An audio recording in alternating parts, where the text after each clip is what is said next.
Welcome to hit TV. నేను మీ నిర్మల. మరి మళ్ళోసారి Raj Tarun Lavanya case మరో ట్విస్ట్ ను మనకు చూపిస్తుంది. ఎందుకంటే మరోసారి తెర మీదకి వచ్చింది. ఏంటంటే రాజ్ తరుణ్ మరి తన విల్లాని అమ్మేశాడు అని చెప్పేసి వార్తలు వినిపిస్తున్నాయి. ఇది ఎంతవరకు నిజము ఎంతవరకు అవాస్తవమో తెలియదు, కానీ తన విల్లాని అయితే అమ్మేశాడు. మరి ఈ రోజు ఆ విల్లాని కొన్న వాళ్ళు ఎవరైతే ఉన్నారో వాళ్ళు వచ్చి ఇక్కడ లావణ్యను లోపల నుంచి ఖాళీ చేయిస్తున్నారు అనే వార్తలు వినిపిస్తున్నాయి. కానీ ఇప్పటికీ మరి లావణ్య ఎక్కడుంది, లోపల ఉందా మరి బయట ఉందా తెలీదు. ఎందుకంటే ఈ రోజు ఉదయం నుంచి 9 గంటలకు వచ్చాను నేను ఇక్కడికి అని చెప్తున్నారు లావణ్య ఫాదర్ అయితే. కానీ బౌన్సర్లు మాత్రం లోపలికి అలో చేయట్లేరు అని చెప్పేసి తనను రోడ్డు మీదే ఉంచినట్టుగా కూడా మనం చూస్తున్నాము. ఇది ఎంతవరకు నిజం అనేది తననే అడిగి తెలుసుకుందాము. సార్ నమస్తే అండి. సార్ ఏంటి సార్ అసలు, ఎందుకంటే ఈ విల్లా రాజ్ తరుణ్ అమ్మేశాడు అనే ఒక మాటలు వినబడుతూ ఉన్నాయి. అది ఎంతవరకు నిజము, మరి ఇప్పుడు లావణ్య ఎక్కడుంది సార్? లావణ్య తన ఇంట్లోనే ఉందమ్మా. అమ్మనికి తనెవరు, కొననికి ఇతనెవరు?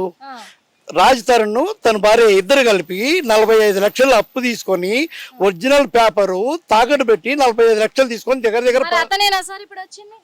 అతను కాదమ్మా. అతను ఇన్వాల్వ్ అయితే రాజ్ తరుణ్ అనే మనిషి కనపడడు, అసలు కాదు. వీళ్ళు ఎవరు అనేది మనకు తెలీదు. ఎవరు అమ్మిండు, అమ్మనికి ఆయన ఎవరు, కొన్నికి ఈయన ఎవరమ్మా? ఒరిజినల్ పేపర్ తాకట్లో ఉంది. రాజ్ తరుణ్ అనే వ్యక్తి చెక్క భాష తోటి సలహాలు తీసుకొని గండిపేట పిఎస్కు లంచం ఇచ్చి నా పేపరు ఇల్లు షిఫ్టింగ్ లో మిస్సింగ్ అయింది అని చెప్పి క్రెడిట్ చేసి ఆంధ్ర పేపర్లో యాడ్ ఇచ్చేసి అదో క్రెడిట్ చేసి అంటే విల్లా పేపర్లు మిస్ అయినాయి అని చెప్పేసి క్రియేట్ చేశారు. ఇల్లు షిఫ్టింగ్ లో సంథింగ్ మిస్ అయినాయి అని తనే తాకట్టు పెట్టాడు, తనే డబ్బులు తీసుకున్నాడు. తను ఇద్దరు కలిపి తాకట్టు పెట్టి తనే డబ్బులు తీసుకొని చేసి ఈ రోజు మిస్సింగ్ అయినాయి అని ఎంత దాకా వెళ్తాడమ్మో. మిస్సింగ్ అని ఎలా మిస్సింగ్ అయితే ఒక 2 days లో అతను కూడా వస్తారమ్మా. తనకు కూడా ఇన్ఫర్మేషన్ ఇచ్చాము. ఒరిజినల్ పేపర్ పట్టుకొని వస్తాడు మీ మీడియా ద్వారానే. అప్పించిన అతను వస్తాడు. అతను ఎందుకు రాడమ్మా? నోటరీ రప్పించుకున్నాడు. రాజ్ తరుణ్ సంతకం పెట్టాడు. రాజ్ తరుణ్ చెక్ రాసి ఇచ్చిన సంతకాలు ఉన్నాయి, మా పాప సంతకాలు ఉన్నాయి, వాళ్ళ పేరెంట్స్ ఇచ్చిన సంతకాలు ఉన్నాయి, చెక్ బుక్లు ఉన్నాయి, నోటరీ ఉంది. అన్ని ఉండగా అంత బలం ఉండగా అమ్మనికి తను ఎవరు, కొన్నికి ఎవరైనా చేస్తే అప్పించిన తాకట్టు పెట్టిన వాళ్ళు రావాలి.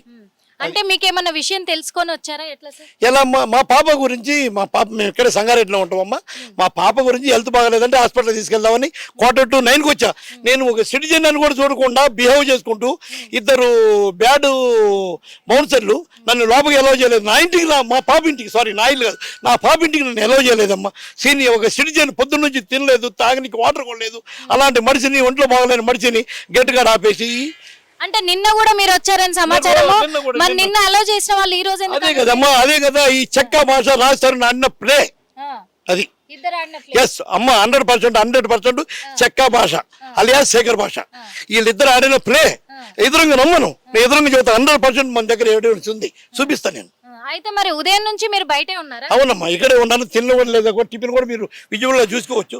టిఫిన్ కూడా ఇక్కడే ఉందమ్మా. నేను తినబుద్ది కదా. మా పాప ఆడ ఏమైందో జరగదు, ఏం జరుగుతుందో తెలియదు. అసలు ప్రాణంతో ఉందో లేదో కూడా నాకు తెలియదమ్మా. లోపల మీ పాప ఒక్కరే ఉన్నారా? మా పాప ఉంది. మా బాబు చిన్నోడమ్మా, వాడు చిన్న అబ్బాయి. వాడేం చేస్తాడు? ఇద్దరే ఉన్నారు.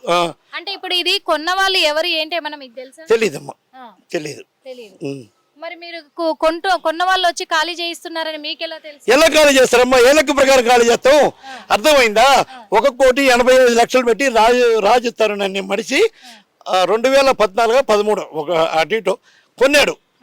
85 లక్షలు పెట్టి మోడిఫికేషన్ చేశాను నేను. నా పాప చెప్పి, అంటే ఫైనాన్స్ నేను చేపించాను, డబ్బులు ఇస్తే తను చేపించుకుని దగ్గరుండి. అంటే ఇప్పుడు వేరే వాళ్ళకి అమ్మాడు అనే ఇన్ఫర్మేషన్ మీకైతే తెలుసా? తెలీదమ్మా.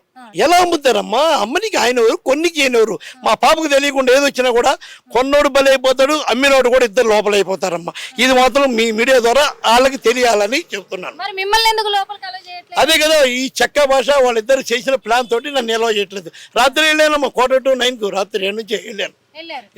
ఎందుకంటే మరి లోపల ఎవరు లేనప్పుడు, ఎవరు ఖాళీ చేయిస్తలేనప్పుడు, ఎలాంటి ఇష్యూ జరగనప్పుడు నిన్నటి వరకు మీరు లోపల ఉన్న వాళ్ళు ఈ రోజు మాత్రం మరి మీరు మధ్యాహ్నం వచ్చాను. మధ్యాహ్నం వచ్చేసా.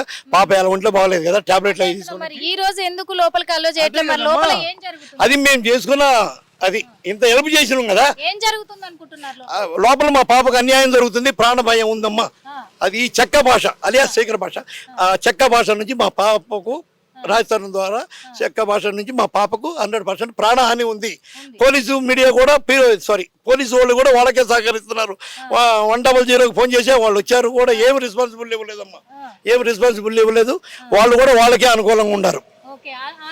ఎస్ 100% వాళ్ళకే అనుకూలంగా ఉన్నారు. వాళ్ళు చెప్పిన మాటే గంగె తూపినట్టు తలూపారు. కనీసం నాకు లోపల పోనీ కూడా మా పాప ఎలా ఉందంటే మా పాపనే బౌన్సర్లు పోయి తీసుకురావటం. అదేందమ్మా, మా పాప ఇంటికి నేను పోనీకి నాకు అధికారం అది ఎవరికి ఉంటుంది? అయితే ఇప్పుడు మరి ఏం చేద్దాం అనుకుంటారు? అసలు లావణ్య ఇష్యూ ఏంటి? లేదమ్మా, మా పాపకు తక్షణం న్యాయం జరిగేదాకా రాజస్థాన్ నేను రావాలి.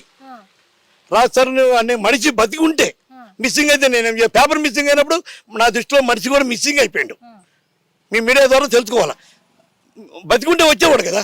అంటే ఇప్పుడు లోపల ఏం జరుగుతుందో తెలియట్లేదు, ఎవరున్నారో తెలియట్లేదు. ఇప్పుడు మిమ్మల్ని లోపలికి పంపించట్లేదు, మిమ్మల్ని బయటే పెట్టారు. కానీ ఈ లోపల ఏం జరుగుతుంది అని తెలుసుకోవడానికి మీరు ఏం చేయాలనుకుంటున్నారు? ఏం చేయలేదు, మీ మీడియా ద్వారానే పబ్లిక్ కూడా తెలియాలి కదా. పబ్లిక్ కూడా తెలియాలి. మా అడ్వకేట్ గారు కూడా చెప్పాము, ఇవన్నీ అంతా లైవ్లో చూస్తూనే ఉంటాడు, తను కూడా అడొండా చూస్తూనే ఉంటాడు. అని ఇప్పుడు 2-3 కూడా మీడియా మిత్రులు వచ్చారు, లైవ్ తీసుకొని వెళ్ళిపోయారమ్మా. అందరికి కూడా నేను కోరేది ఏంటంటే మీ మీడియా ద్వారా ఉంటే రాజస్థాను బతికి ఉంటే, మిస్సింగ్ అయితే నేనేం చేయలేను. ముండం మోసినట్టు ఉంటుంది మా పాప, ఇంకా మేమేం చేయలేము, ఇంట్లో ఉంటాం. రాజు అనే మనిషి చెక్క భాషను పక్కన పెట్టు, రాజు నువ్వనే బతికి ఉంటే వచ్చి మాట్లాడు ఫేస్ టు ఫేస్. మీరు వెళ్ళిపోమంటే డైరెక్ట్ వెళ్ళిపోతాం. నా డబ్బులు పోతే పోయినాయి, 85 lakhs పోతే పోయినాయి. 80 కుక్కలు మేపాము అనుకుంటాం, 10 కుక్కలు మేపిన అనుకుంటాం. దాంట్లో నువ్వు కుక్క, నువ్వు బతికుంటే రా. మిస్సింగ్ అయితే నేనేం చేయలేను, బతికుంటే రా. మీ మీడియా ద్వారా రాజు అదే చెబుతున్నా, చెక్క భాష మాట వినొద్దు. డైరెక్ట్ మనిషి దాకా ఫేస్ టు ఫేస్ నేను ఆడగలమంటే ఆడుకొస్తాను. నిన్ను హైదరాబాద్ తీసుకొచ్చింది నా బిడ్డ, నిన్ను ఒక ఇంప్రూవ్ చేసింది నా బిడ్డ. రాజా రవీంద్ర గారా, మీరు కూడా వినండి సార్. రాజతరుణ్ ఎలాంటి మనిషో మీకు తెలుసు, మా పాప నుంచి ఎలా ఇంప్రూవ్ అయినాడో మీకు కూడా తెలుసు. రాజా రవీంద్ర గారు, అక్కినేని నాగార్జున గారు, అమర గారు, మీకు కూడా తెలుసండి మా పాప విషయం. దయచేసి మీ మీడియా ద్వారా వాళ్ళకి కొంచెం మీరు ఎలా చేస్తారో చేయండి. మా పాపకు అన్యాయం జరిగిందంటే, మా పాపకి ఏమైనా అయిందంటే వీళ్ళ ముందే నేను సూసైడ్ చేసుకొని ఇక్కడే సరిపోతా. గుర్తుపెట్టుకోండి, మా విల్లా ముందు ఇక్కడే నన్ను గేట్లో కూడా బౌన్సర్లు అవసరం అండి. మేమేం కిల్లర్స్తాం వాళ్ళ దాకా ఎడిటింగ్గా మేమేమన్నా ఏం తప్పు చేసామా? రాజతరుణ్ తప్పు చేశాడు, చెక్క భాషతో చేయగలిపాడు. 3 లక్షలు లంచం ఇచ్చాడు, వాడు 1 కోటి రూపాయలు డిమాండ్ చేసిండు. 3 లక్షలు అడ్వాన్స్ ఇచ్చాడు, పని చేయించాడు. అదంతా నాకు తెలుసు. ఆ చెక్క భాషను ఎలా పంపించాలో కూడా మా అడ్వకేట్ గారు మాకు ఇచ్చేసాడు. అవన్నీ చెప్తాము. మీ మీడియా ద్వారా గారు, రాజా రవీంద్ర గారు, అక్కినేని నాగార్జున గారు, అక్కినేని అమల గారు, ప్లీజ్ దయచేసి మా పాపని కాపాడండి. ప్లీజ్ మీ ద్వారా మేము మా టీవీకి కూడా వెళ్దామని చూస్తాం, మా అసోసియేషన్ కూడా వెళ్తామండి. మంచి మనోజ్ గారు, మంచి విష్ణు గారు, దయచేసి వినండి. మా ద్వారా కూడా వచ్చేస్తాం. రాజస్థాన్ అనేవాడు లైఫ్లో లేకుండా చేస్తాం మాకు అన్యాయం జరిగితే. గుర్తుపెట్టుకోండి ప్లీజ్ అండి. చూసాం కదా మరి, ఎందుకంటే ఈ రోజు మరి ఇక్కడ రాజ్ తరుణ్ విల్లాని అమ్మేసినట్టుగా తెలుస్తుంది. మరి అలా కొన్న వాళ్ళు ఎవరైతే ఉన్నారో వాళ్ళు లావణ్యను ఖాళీ చేయించే ప్రయత్నంలో లోపల ఉన్నారు. కానీ మీడియాని కానీ ఇక్కడ లావణ్య ఫాదర్ ని కానీ ఎవరిని కూడా లోపలికి అలో చేయట్లేదు.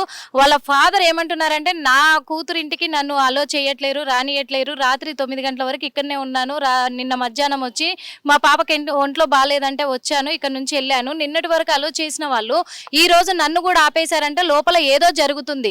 ఇంకొక విషయం ఏంటంటే, విల్లా పైన అప్పు తీసుకున్నట్లుగా తెలుసు. మొన్న కూడా కొత్తగా వెలుగులోకి వచ్చింది ఆ కేసు. మరి ఒక పొలిటికల్ వ్యక్తి వీళ్లకు డబ్బులు ఇచ్చినట్టుగా కూడా తెలుసు, 50 లక్షల వరకు తీసుకున్నట్టుగా తెలుసు. అది ఇద్దరి వాంగ్మూలం ప్రకారమే, రాజ్ తరుణ్ లావణ్య ఇద్దరి అభిప్రాయం ప్రకారమే ఇద్దరు వెళ్ళి తీసుకున్నప్పటికీ కూడా మరి ఆ డబ్బులు ఇచ్చిన వ్యక్తి కాదు ఇప్పుడు ఇక్కడికి విల్లా దగ్గరికి వచ్చింది. కానీ కొత్త వ్యక్తులకు విల్లా అమ్మేసినట్టుగా తెలుస్తుంది. మరి ఆ కొత్త వ్యక్తులు ఎవరు, కొనడానికి వాళ్ళెవరు, అమ్మడానికి రాజ్ తరుణ్ ఎవరు, ఇద్దరికి సంబంధించింది కదా ఇది. ఎందుకంటే అప్పుడు వెనకాల సపోర్ట్ ఉండి మా అమ్మాయి తరఫు నుంచి కూడా నేను 80 లక్షల వరకు పెట్టాను నేను. కానీ ఈ రోజు అది ఏది లెక్క పెట్టకుండా ఈ రోజు వేరే వాళ్ళకి అమ్ముకునే హక్కు ఎక్కడిది? ఎందుకంటే అలా జరిగిందంటే మేము ఊరుకునే ప్రసక్తే లేదు. ఇంకొకటి ఏంటంటే, మా పాప ఫోన్ లిఫ్ట్ చేయట్లేదు, బౌన్సర్లు మాత్రం నన్ను ఇక్కడే ఆపేశారు. కానీ లోపల ఏదో జరుగుతుంది సంథింగ్ అని మాకు భయంగా ఉంది. కాబట్టి ఖచ్చితంగా మాకు రక్షణ కల్పించాలి అని మేము కోరుకుంటున్నామని లావణ్య ఫాదర్ చెప్పుకొస్తూ ఉన్నారు. అదే విధంగా మరి కొనడానికి ఎవరు, అమ్మడానికి ఎవరు అనే విధంలో ఈ వాదం అయితే నడుస్తూ ఉంది. ఎందుకంటే అప్పిచ్చిన వ్యక్తి అయితే కాదు లోపల కొనింది, కానీ కొత్త వ్యక్తులకు విల్లా అమ్ముకున్నారు అని తెలుస్తుంది. మరి ఆ కొత్త వ్యక్తులు ఇప్పుడు లోపల ఉన్నారా, లావణ్యను ఖాళీ చేయించబోతున్నారా, లేకపోతే కూర్చోబెట్టి ఏమైనా సెటిల్మెంట్ చేసుకుంటున్నారా అనే కోణంలోనైతే ఒక కొత్త ట్విస్ట్ ఏర్పడి